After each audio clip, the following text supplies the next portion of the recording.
कष्ट को माया मत आगू पीछू मैं हाँ घूमत रही था चंदा कष्ट को माया मत आगू पीछू मैं हाँ घूमत रही था मन बर मन नहीं ये मोर जान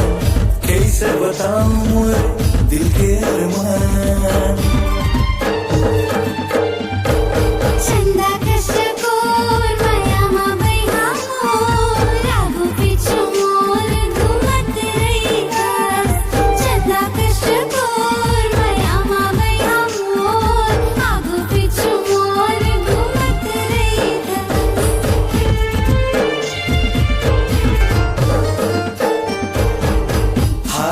दिल के तोला बुरानी कैसे बताऊं दिल के प्रेम कहानी पहली नजर माँ देखियो मैं तोला होगी मैं यहाँ राजा गमोला हो